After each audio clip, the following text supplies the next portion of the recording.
Bien avant que le sable n'engloutisse les palais et que les statues tombent dans l'oubli, l'Égypte était un royaume qui respirait la peur. Le Nil coulait comme une veine vivante à travers le désert africain, nourrissant la terre. Et l'arrogance des hommes. Au sommet de ce monde se tenait Pharaon, un roi qui ne se contentait plus de régner, un homme qui exigeait d'être adoré comme un dieu. Il se voyait comme le centre de l'univers, le maître absolu de la vie et de la mort. Sa parole était loi, et sa volonté, le destin de millions de personnes. Mais derrière chaque tyran, il existe toujours une ombre, une silhouette qui murmure dans l'obscurité, qui conseille, qui manipule. Et cette ombre s'appelait Aman. Aman n'était pas un simple ministre. Il était l'architecte de la tyrannie de Pharaon, l'esprit froid derrière les décisions cruelles, la main invisible qui transformait les caprices d'un roi en lois mortelles. Quand Pharaon parlait, Aman calculait. Quand Pharaon rêvait de grandeur, Aman construisait.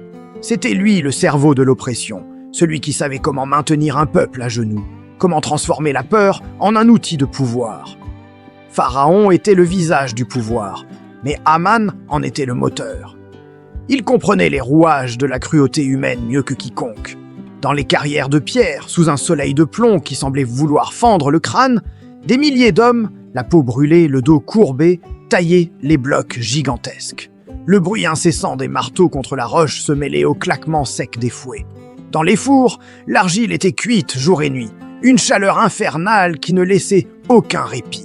Chaque brique produite portait une souffrance silencieuse. Chaque pierre posée était cimentée par les larmes et le sang des opprimés. Les pyramides, les temples, les statues monumentales n'étaient pas des symboles de gloire, mais des monuments à la douleur humaine. Et tout ce système, cette machine à broyer les vies, était orchestré par Aman. Le peuple craignait Pharaon. Son nom était sur toutes les lèvres, sa statue dans tous les temples. Mais il tremblait devant le simple regard d'Aman. Car Aman ne criait pas. Il n'avait pas besoin de lever la voix pour imposer sa volonté. Son pouvoir était plus subtil, plus insidieux. Un simple signe de sa main, un regard froid, un mot chuchoté à l'oreille d'un garde, et une famille pouvait disparaître, effacée de l'histoire comme si elle n'avait jamais existé. Il se déplaçait dans les couloirs du palais avec une assurance glaciale, convaincu de sa propre supériorité. Il croyait profondément que le pouvoir appartenait à ceux qui osaient en tout, à ceux qui n'avaient ni morale ni pitié. Et dans son cœur, une certitude s'était installée comme une ancre. Allah, le Dieu unique dont parlaient Tal et les esclaves, ne le toucherait jamais. Il se sentait intouchable, invincible, au-dessus des lois divines et humaines. Mais l'histoire, qui est la mémoire du temps, n'oublie jamais les hommes qui défient le ciel. Le pouvoir des tyrans est comme un château de sable. Il peut paraître impressionnant, mais il est destiné à être balayé par la marée de la justice. Un jour, des murmures commencèrent à parcourir les rues de terre battue. Au début, c'était un souffle léger, une rumeur échangée à voix basse sur les marchés, dans les chantiers. On parlait d'un homme revenu du désert après des années d'exil, un homme qui ne courbait pas l'échine, un homme qui parlait sans peur, dont la voix portait la force de la vérité, un homme qui osait regarder le puissant Pharaon dans les yeux et lui dire « Tu n'es pas un dieu, tu n'es qu'un homme, et tu devras répondre de tes actes devant le seul véritable Dieu. » Son nom était Moussa, que la paix soit sur lui. Il n'est pas venu avec une armée, ni avec des richesses. Il est venu avec un bâton à la main et une foi inébranlable dans son cœur. Et ce jour-là, pour la toute première fois depuis des années, dans son palais protégé par des murs épais et des légions de soldats, Aman sentit une fissure. Ce n'était pas de la peur, pas encore. C'était autre chose. Une irritation, un doute minuscule mais tenace, comme une pierre dans sa chaussure. L'édifice de sa puissance, qu'il croyait éternel, venait de trembler.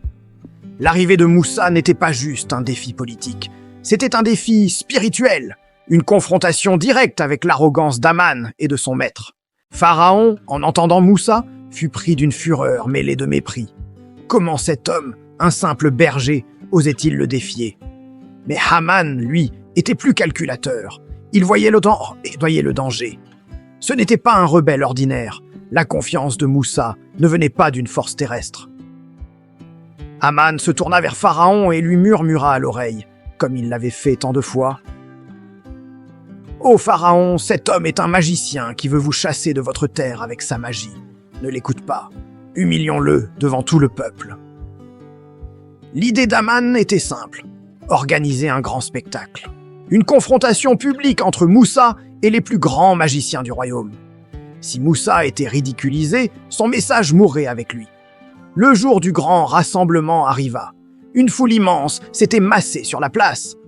Les magiciens de Pharaon, sur deux, jetèrent sur leurs cordes et leurs bâtons qui, par illusion, se mirent à ramper comme des serpents. Le peuple retint son souffle. Pharaon et Aman souriaient, savourant leur triomphe anticipé. C'était le moment qu'ils attendaient. Puis, ce fut le tour de Moussa. Sur l'ordre divin, il jeta son bâton. Et là, le spectacle changea de nature. Son bâton se transforma non pas en une illusion, mais en un serpent véritable, immense et puissant, qui avala d'un coup toutes les illusions des magiciens. Le silence tomba, lourd et stupéfiant. Les magiciens eux-mêmes, reconnaissant un pouvoir qui n'était pas de ce monde, se prosternèrent en déclarant « Nous croyons au Seigneur de l'univers, le Seigneur de Moussa et de Haroun. » La défaite était totale. La fissure dans l'armure d'Aman s'était transformée en une brèche béante.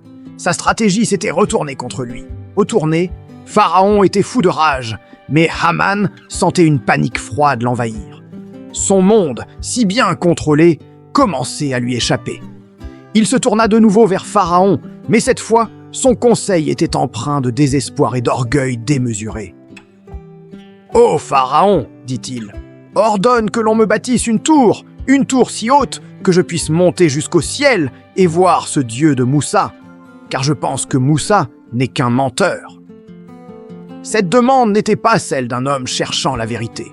C'était le cri d'un homme qui, face à l'évidence du pouvoir divin, choisissait de s'enfoncer encore plus loin dans le déni et l'arrogance. Il voulait prouver par la construction matérielle que le monde spirituel n'existait pas. Aman mobilisa alors toutes les ressources de l'Égypte pour ce projet fou. Des milliers de briques furent cuites, des milliers d'hommes furent forcés de travailler jusqu'à l'épuisement pour construire cette tour de l'arrogance. La tour montait comme pour défier le ciel lui-même. Mais pendant que les hommes construisaient cette folie de pierre et d'argile, le châtiment divin se préparait. Les plaies s'abattirent sur l'Égypte, une par une, les inondations, les sauterelles, les poux, les grenouilles, le sang. Chaque plaie était un avertissement, une chance de se repentir. Mais à chaque fois, le cœur de Pharaon et d'Aman s'endurcissait davantage. Le pouvoir les avait rendus aveugles et sourds. Ils ne voyaient dans ces catastrophes que des coïncidences ou de la magie, refusant d'admettre leur propre impuissance. Le point de non-retour fut atteint. La dernière nuit, alors que la mort frappait les premiers-nés d'Égypte, Moussa et son peuple, les enfants d'Israël, quittèrent la terre d'esclavage en silence, guidés par la lumière divine. Quand Pharaon et Haman découvrirent leur fuite à l'aube, leur rage fut sans limite. Ils rassemblèrent leur puissante armée, leurs chars, leurs soldats, et se lancèrent à leur poursuite. Aman était là, aux côtés de Pharaon, chevauchant à la tête de l'armée, certain de pouvoir écraser ses esclaves en fuite. Ils les rattrapèrent au bord de la mer Rouge. Devant eux, la mer. Derrière eux, l'armée la plus puissante du monde. La situation semblait désespérée. C'est alors que le miracle final se produisit. Sur l'ordre de Dieu, Moussa frappa la mer de son bâton. Les eaux se séparèrent, formant un passage à sec au milieu de la mer, avec 2 murailles d'eau de chaque côté. Les enfants d'Israël s'engagèrent dans ce chemin miraculeux et traversèrent. Pharaon et Haman, aveuglés par leur haine, n'hésitèrent pas. Ils virent le chemin et crurent pouvoir l'emprunter aussi. Ils s'élancèrent à la poursuite avec toute leur armée, au cœur même de la mer ouverte. Haman était là, au milieu des flots suspendus, pensant encore qu'il allait l'emporter, que sa logique et son pouvoir allaient triompher. Mais une fois que le dernier des fuyards eut atteint l'autre rive et que toute l'armée égyptienne fut engagée dans le passage, l'ordre divin fut donné. Les murailles d'eau s'effondrèrent. La mer reprit ses droits avec une violence inouïe. Les chars furent retournés, les soldats emportés, les cris de terreur noyés par le fracas des vagues. Aman, l'homme de l'ombre, l'architecte de la tyrannie, celui qui croyait que le ciel ne pourrait jamais le toucher, fut englouti par les flots. Sa tour d'arrogance ne l'avait pas sauvé. Son pouvoir, son intelligence, sa cruauté, tout fut anéanti en un instant par une force qu'il avait niée toute sa vie. Son histoire est un rappel éternel que l'arrogance mène à la destruction et que nul n'est à l'abri du jugement divin, aussi puissant soit-il sur terre. L'ombre fut finalement consumée par la lumière de la justice. Merci d'avoir regardé. Si cette histoire vous a plu et que vous souhaitez en découvrir d'autres, n'hésitez pas à vous abonner et à activer les notifications. À bientôt. Quand Moussa entra dans le palais, le silence tomba comme une pierre. Les colonnes géantes semblaient écouter. Les soldats n'osaient pas avancer. Moussa parla calmement. Ses mots étaient simples, mais ils frappaient plus fort que des lances. Il parla d'Allah, de justice, de liberté. Puis le signe apparut. Le bâton devint vivant, la lumière jaillit de sa main, et même les magiciens, les maîtres de l'illusion, reculèrent. Pharaon vacilla. Juste un instant, il sentit le sol trembler sous son trône, pas à cause du miracle, mais à cause du doute qui venait de naître en lui. Mais Aman était là, toujours là, dans l'ombre du pouvoir. Il se pencha vers le trône et murmura ce que Pharaon avait besoin d'entendre pour rester Pharaon. « Ce n'est que de la magie. Il veut ton pouvoir, ton trône. » Ces paroles sauvèrent le trône et condamnèrent leurs âmes. Pharaon se leva, fou de rage. La peur s'était transformée en colère.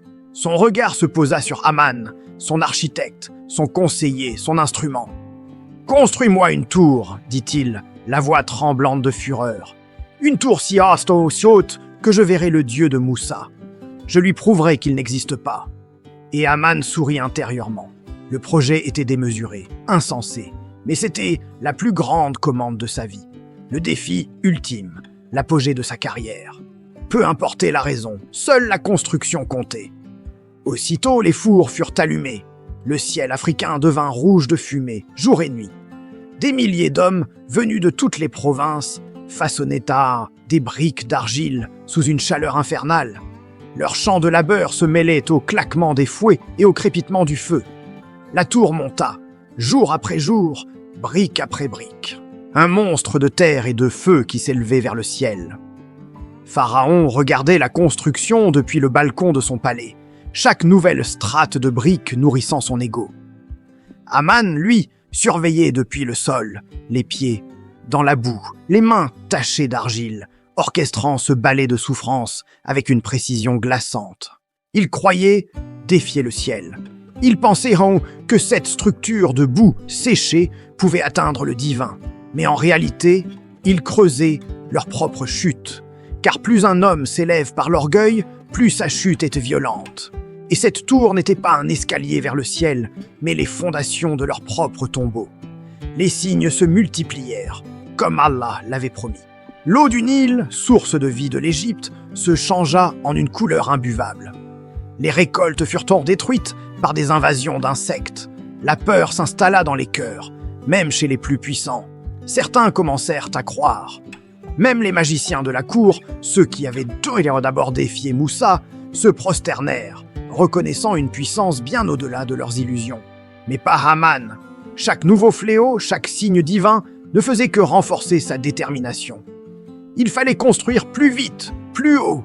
Son cœur était devenu plus dur que la pierre qu'il empilait. L'orgueil l'avait rendu sourd à la vérité, aveugle au miracle. Il ne voyait que sa tour, son chef-d'œuvre, le symbole de sa propre gloire, pensant se construire un monument éternel alors qu'il ne faisait qu'accélérer sa propre fin. Ce soir, nous allons voyager dans le temps, à une époque où les empires semblaient éternels et où la parole un seul homme pouvait faire trembler des nations. C'est une histoire de foi, d'arrogance et d'un jugement divin rendu par la mer elle-même. Une histoire qui, bien que millénaire, résonne encore aujourd'hui avec une force incroyable. C'est l'histoire de la chute de Aman. Imaginez une nuit sans lune, au cœur du désert africain. Le silence haine est rompu que par le murmure des prières et le souffle du vent sur le sable. À la tête d'un peuple en quête de liberté, un homme, Moussa, marche avec une détermination sans faille. Guidé par une lumière invisible, il avance sous un ciel immense, un dôme d'étoiles qui semblent être les témoins silencieux d'une promesse divine. Chaque pas les éloigne de l'esclavage, chaque regard vers l'horizon est un acte de foi. Ils ont tout laissé derrière eux, leurs maisons, leurs souvenirs, leurs chaînes. Devant eux, l'inconnu. Mais c'est un inconnu rempli d'espoir, la promesse d'une terre où ils pourront enfin vivre libres et adorer leur Créateur sans crainte. Mais la liberté a un prix, et ceux qui la refusent aux autres sont rarement prêts à la voir s'épanouir. Derrière eux, dans l'obscurité grandissante, un grondement sourd se fait entendre. Ce n'est pas le tonnerre, c'est quelque chose de bien plus terrifiant. C'est le bruit de la mort qui approche, le son métallique des chars, le piétinement de milliers de soldats, le cri des ordres aboyés dans la nuit. Pharaon a changé d'avis. Son orgueil, blessé par le départ de ses esclaves, a pris le dessus. Il a mobilisé la plus grande armée du monde pour ramener ce qu'il considère comme sa propriété.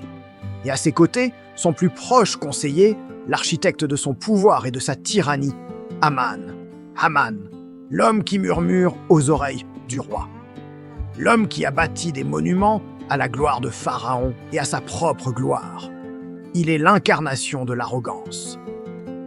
Pour lui, la fuite de ce peuple n'est qu'un affront temporaire, une simple nuisance qu'il faut écraser. Il se croit invincible, protégé par la puissance de l'Empire, par la force de ses armées. Après tout, qui a jamais osé leur résister et a survécu? Personne. Dans son esprit, la victoire est déjà acquise. La poursuite n'est qu'une formalité, une démonstration de force pour rappeler au monde qui est le maître. Il regarde les torches qui fendent l'obscurité et sourit. La fin est proche pour ces fuyards. Alors que l'armée de Pharaon se rapproche, semant la panique, le peuple de Moussa atteint une impasse. Devant eux, une barrière infranchissable, la mer.